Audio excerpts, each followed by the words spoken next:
Hi everyone, ನಮಸ್ತೆ, welcome back to our channel. ಹೇಗಿದ್ದೀರಾ ಎಲ್ಲರೂ? ಕಡಲೆಕಾಳಲ್ಲಿ ಸಾಕಷ್ಟು ವೆರೈಟಿ ಆಗಿರೋ ಪಲ್ಯಗಳನ್ನ, ಗ್ರೇವಿಗಳನ್ನ ಮಾಡ್ಕೊಂಡಿರ್ತೀರ.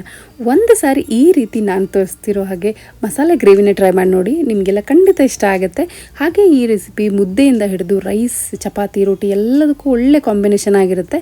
ಹಾಗೆ ಶ್ರಾವಣ ಬೇರೆ ಹತ್ತಿರ ಬರ್ತಾ ಇದೆ, ನಾನ್ ವೆಜ್ ತಿನ್ನಬೇಕು ಅನಿಸ್ತಾ ಇರುತ್ತೆ. ಆವಾಗ ನಿಮಗೆ ಈ ರೆಸಿಪಿ ಹೆಲ್ಪ್ ಆಗುತ್ತೆ, ಯಾಕಂದರೆ ಇದರ ಗ್ರೇವಿ ಆಮೇಲೆ ಸ್ಮೆಲ್ ಎಲ್ಲ ಸೇಮ್ ನಾನ್ ವೆಜ್ ಥರ ಬರುತ್ತೆ. ಹಾಗಿದ್ರೆ ವೆಯ್ಟ್ ಮಾಡ್ದೇನೆ ಇದನ್ನು ಹೇಗೆ ಮಾಡೋದು ಅಂತ ನೋಡೋಣ. Let's get started. ನಾನಿಲ್ಲಿ 2 ಬಟ್ಟಲದಷ್ಟು ಕಡಲೆಕಾಳನ್ನ ರಾತ್ರಿನೇ ನೆನೆಸಿಟ್ಕೊಂಡಿದ್ದೀನಿ. ನೀವಿಲ್ಲಿ ಇದ್ರ ಬದಲಾಗಿ ಕಾಬೂಲ್ ಕಡಲೆ ಬರುತ್ತಲ್ಲ, ಅದನ್ನು ಕೂಡ ಹಾಕ್ಕೊಳ್ಬೋದು, ಅದು ಕೂಡ ಟೇಸ್ಟ್ ಚೆನ್ನಾಗೇ ಬರುತ್ತೆ. ಇವಾಗ ಇದಿಷ್ಟು ಕಡಲೆಕಾಳನ್ನ ಪಕ್ಕಕ್ಕಿಟ್ಟು ಒಂದು ಮಸಾಲ ರೆಡಿ ಮಾಡ್ಕೊಳ್ಳೋಣ. ನಾನಿಲ್ಲಿ ಒಂದು ಪಾತ್ರೆ ತೊಗೊಂಡಿದ್ದೀನಿ. ಆ ಪಾತ್ರೆಗೆ 2 ಸ್ಪೂನಷ್ಟು ಎಣ್ಣೆ ಹಾಕ್ಕೊಂಡಿದ್ದೀನಿ. ಎಣ್ಣೆ ಜಾಸ್ತಿ ಹಾಕೊಳ್ಳೋ ಅವಶ್ಯಕತೆ ಇಲ್ಲ, 2 ಸ್ಪೂನ್ ಹಾಕ್ಕೊಂಡ್ರೆ ಸಾಕು. ಎಣ್ಣೆನ ಕಡಿಮೆ ಉರಿಲೇ ಇಟ್ಕೊಳ್ಳಿ. ಸ್ವಲ್ಪ ಕಾದ ನಂತರ 2 ಸ್ಪೂನಷ್ಟು ಧನಿಯಾ ಕಾಳು, 1 ಸ್ಪೂನಷ್ಟು ಬಿಳಿ ಎಳ್ಳನ್ನ ತೊಗೊಂಡಿದ್ದೀನಿ. ಹಾಗೆ ಅರ್ಧ ಸ್ಪೂನಷ್ಟು ಜೀರಿಗೆ. ಇದನ್ನಿಷ್ಟು ಕಡಿಮೆ ಉರಿಲೇ ಫ್ರೈ ಮಾಡ್ಕೋಬೇಕು. ಉರಿ ಜಾಸ್ತಿ ಇಟ್ಕೊಳ್ಳೋಕೆ ಹೋಗಬೇಡಿ. ಹಾಗೆ ಮಸಾಲಾನ ಸೀಸ್ಕೋಬೇಡಿ, ಅಂದರೆ ಹೊತ್ತಿಸ್ಕೋಬೇಡಿ. ಇದನ್ನು ಕಡಿಮೆ ಉರಿಲೇ ಫ್ರೈ ಮಾಡ್ಕೋಬೇಕು. ಎಲ್ಲಿವರೆಗೂ ಅಂದರೆ ಎಳ್ಳು ಚಟಪಟ ಅಂತ ಸಿಡಿಯುತ್ತೆ ಅಲ್ಲಿವರೆಗೂ ಫ್ರೈ ಮಾಡ್ಕೋಬೇಕು. ಇದಿವಾಗ ಫ್ರೈ ಆಗಿದೆ. ಇದಕ್ಕೆ ನಾನಿಲ್ಲಿ ಒಂದು 3 ಗೆಡ್ಡೆಯಷ್ಟು ಬೆಳ್ಳುಳ್ಳಿನ ತೊಗೊಂಡಿದ್ದೀನಿ. ನಾನು ಚಿಕ್ಕ ಚಿಕ್ಕ ಗೆಡ್ಡೆ ಬರುತ್ತಲ್ಲ, ಅದು 3 ಗೆಡ್ಡೆ ತೊಗೊಂಡಿದ್ದೀನಿ. ಅದನ್ನಿಷ್ಟು ಹಾಕ್ಕೊಂಡು ಇದನ್ನು ಕೂಡ ಅಷ್ಟೇ ಎಣ್ಣೆಲೇ ಫ್ರೈ ಮಾಡ್ಕೋಬೇಕು. ಉರಿ ಯಾವಾಗಲೂ ಕಡಿಮೆ ಇರಲಿ, ಅಂದರೆ ಜಾಸ್ತಿ ಮಸಾಲೆಗಳನ್ನ ಸೀಸ್ಕೊಂಡ್ಬಿಟ್ರೆ ಟೇಸ್ಟ್ ಡಿಫ್ರೆಂಟ್ ಆಗಿಬಿಡುತ್ತೆ, ಚೆನ್ನಾಗಿ ಬರೋದಿಲ್ಲ. ಇವಾಗ ಇದಾದ ನಂತರ 1 ಬಟ್ಟಲದಷ್ಟು ನಾನಿಲ್ಲಿ ಹಸಿ ಕೊಬ್ಬರಿನ ತೊಗೊಂಡಿದ್ದೀನಿ. ನೀವಿಲ್ಲಿ ಇದ್ರ ಬದಲಾಗಿ ಒಣ ಕೊಬ್ಬರಿ ಕೂಡ ತೊಗೋಬೋದು. ನಾನಿಲ್ಲಿ ಹಸಿ ಕೊಬ್ಬರಿ ಹಾಕ್ಕೊಂಡಿರೋದ್ರಿಂದ ಒಂದು ಸ್ವಲ್ಪ ಬಿಸಿ ಮಾಡ್ಕೋತೀನಿ.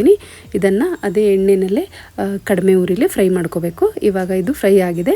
ಇದಕ್ಕೆ ನಾನಿಲ್ಲಿ ನೀರು ಹಾಕ್ಕೊಂಡ್ಬಿಟ್ಟು ಸ್ಮೂತಾಗಿ ಪೇಸ್ಟ್ ಮಾಡಿ ಇಟ್ಕೋತೀನಿ. ನೀವು ಒಣ ಕೊಬ್ಬರಿ ಆದರೆ ಪೌಡ್ರ್ ಕೂಡ ಮಾಡಿ ಇಟ್ಕೋಬೋದು. ಹಾಗೆ ನಾನಿಲ್ಲಿ ಒಗ್ಗರಣೆಗೆ ಒಂದು ಕುಕ್ಕರ್ನ ತೊಗೊಂಡಿದ್ದೀನಿ. ಕುಕ್ಕರ್ಗೆ ಒಂದು 4ರಿಂದ 5 ಸ್ಪೂನಷ್ಟು ಎಣ್ಣೆ ಹಾಕ್ಕೊಂಡಿದ್ದೀನಿ. ನೀವಿಲ್ಲಿ ಕುಕ್ಕರ್ ಬದಲಾಗಿ ಬೇರೆ ಪಾತ್ರೆ ಕೂಡ ಯೂಸ್ ಮಾಡ್ಕೋಬೋದು. ಹಾಗೆ ನಾನಿಲ್ಲಿ 1 ಪೀಸಷ್ಟು ಚಕ್ಕೆನ ತೊಗೊಂಡಿದ್ದೀನಿ.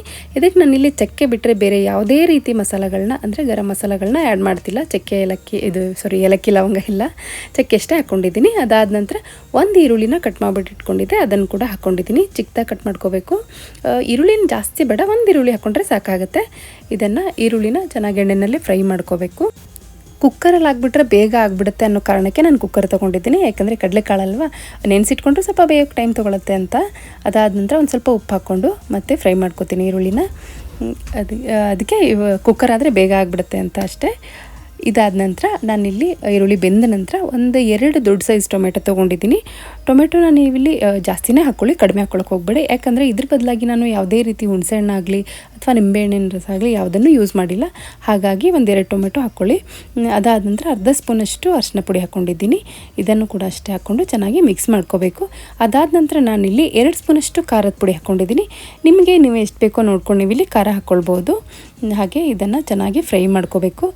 ಟೊಮೆಟೊ, ಈರುಳ್ಳಿ ಎಲ್ಲ ಚೆನ್ನಾಗಿ ಬೆಂದ ಮೇಲೆ ನೋಡ್ಬೋದು ನೀವಿಲ್ಲಿ ಇವಾಗ ಎಣ್ಣೆ ಎಲ್ಲ ಚೆನ್ನಾಗಿ ಬಿಟ್ಕೊಂಡಿದೆ. ಅದಾದ ನಂತರ ರುಬ್ಬಿಟ್ಕೊಂಡಿರೋ ಮಸಾಲ ಏನಿರುತ್ತೆ ಅದನ್ನಿಷ್ಟು ಇದಕ್ಕೆ ಹಾಕ್ಕೊಳ್ತೀನಿ. ಮಸಾಲಾನ ಯಾವಾಗಲೂ ಸ್ವಲ್ಪ ಚೆನ್ನಾಗಿ ಪೇಸ್ಟ್ ಮಾಡ್ಕೊಳ್ಳಿ, ತರಿಯಾಗಿ ಮಾಡ್ಕೊಳ್ಳೋಕೆ ಹೋಗಬೇಡಿ.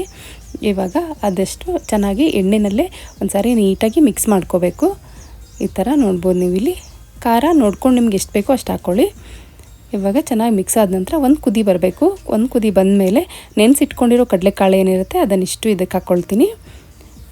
ಇವಾಗ ಚೆನ್ನಾಗಿ ಮಿಕ್ಸ್ ಮಾಡ್ಕೋಬೇಕು. ನಾನು ಮೊದಲೇ ಹೇಳ್ದಾಗೆ ಇದೇನು ಗ್ರೇವಿ ಇರುತ್ತೆ ಎಲ್ಲದಕ್ಕೂ ಚೆನ್ನಾಗಿ ಹೊಂದ್ಕೊಳ್ಳುತ್ತೆ. ರೈಸ್, ಮುದ್ದೆಯಿಂದ ಎಲ್ಲದಕ್ಕೂ ಚೆನ್ನಾಗಾಗುತ್ತೆ. ಹಾಗೆ ಇದಕ್ಕೆ ನಾನಿಲ್ಲಿ 2 ಗ್ಲಾಸಷ್ಟು ನೀರು ಹಾಕ್ಕೊಂಡಿದ್ದೀನಿ. ನಾನು ಸ್ವಲ್ಪ ತಿಳಿವಾಗಿ ಮಾಡ್ಕೊತಾ ಇದ್ದೀನಿ, ಹಾಗಾಗಿ 2 ಗ್ಲಾಸ್ ಹಾಕ್ಕೊಂಡಿದ್ದೀನಿ. ಇಷ್ಟೇ ಹಾಕ್ಕೊಳ್ಳಿ, ಯಾಕಂದರೆ ಕಡಿಮೆ ಹಾಕ್ಕೊಂಡ್ಬಿಟ್ರೆ ಗಟ್ಟಿ ಆಗಿಬಿಡುತ್ತೆ.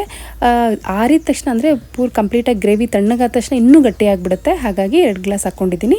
ಅದಾದ ನಂತರ ಲಿಡ್ ಕ್ಲೋಸ್ ಮಾಡಿಬಿಟ್ಟು ವಿಷಲ್ ಹಾಕ್ಬಿಟ್ಟು ನಾನು ಇದನ್ನು 2 ವಿಷಲ್ ತೆಗೆಸ್ಕೊತೀನಿ. ಕುಕ್ಕರ್ನ ಜಾಸ್ತಿ ಬೇಡ, 3-4 ವಿಷಲೆಲ್ಲ ಬೇಡ, 2 ವಿಷಲ್ ತೆಗೆಸ್ಕೊಂಡ್ರೆ ಸಾಕಾಗುತ್ತೆ. ಇವಾಗ ನೋಡ್ಬೋದು ನೀವಿಲ್ಲಿ ಎಷ್ಟು ಚೆನ್ನಾಗಿ ಬಂದಿದೆ ಅಂತ. ಹಾಗೆ ಸ್ವಲ್ಪ ಕಟ್ ಮಾಡಿ ಇಟ್ಕೊಂಡಿರೋ ಕೊತ್ತಂಬರಿ ಸೊಪ್ಪು ಹಾಕ್ಕೊಂಡಿದ್ದೀನಿ. ನಿಮಗೆ ಇದು ಬೇಕಾದರೆ ಜಾಸ್ತಿ ಹಾಕ್ಕೊಳ್ಳಿ, ನನ್ನ ಹತ್ರ ಕಡಿಮೆ ಇತ್ತು ಅಂತ ನಾನು ಕಡಿಮೆ ಹಾಕ್ಕೊಂಡಿದ್ದೀನಿ ಅಷ್ಟೇ. ಇವಾಗ ಚೆನ್ನಾಗಿ ಮಿಕ್ಸ್ ಮಾಡ್ಕೊಂಡ್ಬಿಟ್ರೆ ಆ ಕಡಲೆಕಾಳು ಮಸಾಲ ಗ್ರೇವಿ ಏನಿರುತ್ತೆ ರೆಡಿಯಾಗಿದೆ. ಈ ರೆಸಿಪಿ ನಿಮಗೆಲ್ಲ ಇಷ್ಟ ಆಗಿದೆ ಅಂದ್ಕೊಂಡಿದ್ದೀನಿ. ಇಷ್ಟ ಆದರೆ ನನ್ನ ಚಾನಲ್ನ ಮರಿದೇನೆ ಲೈಕ್, ಶೇರ್, ಸಬ್ಸ್ಕ್ರೈಬ್ ಮಾಡಿ. ಮತ್ತೆ ಬರ್ತೀನಿ ಇದೇ ಥರ ಒಂದೊಳ್ಳೆ ರೆಸಿಪಿ ಜೊತೆಗೆ. ಅಲ್ಲಿವರೆಗೂ ಸಾಯಿಬಾಬಾ ನಿಮ್ಮೆಲ್ಲರಿಗೂ ಒಳ್ಳೇದು ಮಾಡಲಿ ಅಂತ ಹೇಳ್ತಾ, stay healthy, stay happy. Sairam.